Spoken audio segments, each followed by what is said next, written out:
বর্তমানে যে অন্তর্বর্তীকালীন সরকার আছে সেই সরকারকে আমরা বরাবর বলেছি অন্যায়কারী যেই হোক আমরা প্রশ্রয় দেব না। কাজে সরকারের দায়িত্ব হচ্ছে জনগণের জানমালের নিরাপত্তা হেফাজত করা, নিরাপত্তা দেওয়া।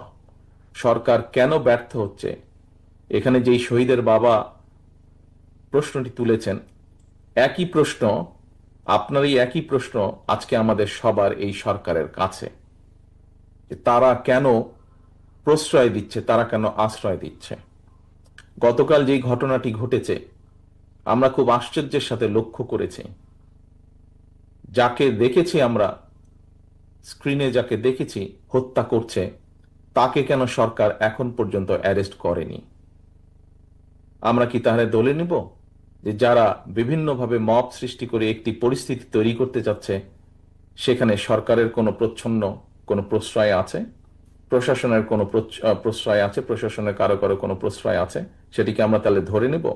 কারণ আমাদেরও দাবি, দলের পক্ষ থেকে আমরা করেছি, আমাদের অঙ্গ সংগঠন করেছে। আপনারা দেখেছেন গতকাল মহাসচিব সাহেব দলের পক্ষ থেকে বলেছেন যে যে অন্যায় করবে সে অন্যায়, তার বিরুদ্ধে দেশের প্রচলিত আইন আছে, কাজে আইন অনুযায়ী তার বিরুদ্ধে ব্যবস্থা হবে।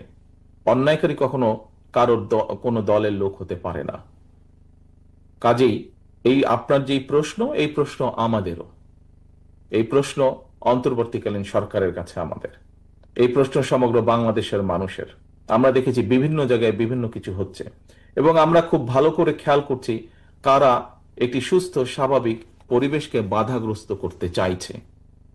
কাজে এখানে আপনারা যারা উপস্থিত আছেন, আপনারা প্রত্যেকটি মানুষ রাজনৈতিকভাবে সচেতন মানুষ, আপনাদের প্রত্যেকটি পরিবারের আত্মদান আছে এবং যেই আত্মত্যাগ আপনারা করছেন সেটি কোনো কিছু দিয়ে পরিশোধ করা সম্ভব নয়। কাজে আপনাদের সকলের কাছে আমার প্রশ্ন, আপনারা জোর গলায় প্রশ্ন তুলুন, কারা আপনাদের যেই স্বজনরা আত্মত্যাগ করেছে তাদের বিচার কেন আজ পর্যন্ত বিলম্বিত হচ্ছে? কারা মব সৃষ্টি করে বিলম্বিত করতে চাইছে?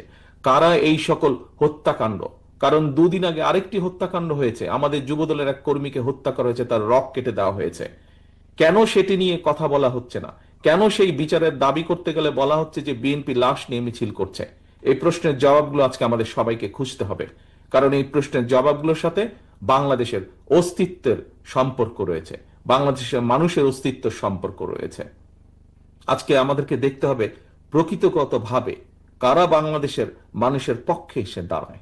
আমাদেরকে সত্যিকার ভাবে খুঁজে বের করতে হবে কারা বাংলাদেশের স্বাধীনতা, মানুষের স্বাধীনতা সার্বভৌমত্বের পক্ষে অবস্থান নিয়েছে আজ, গতকাল, গত পরশু বা 50 বছর আগে।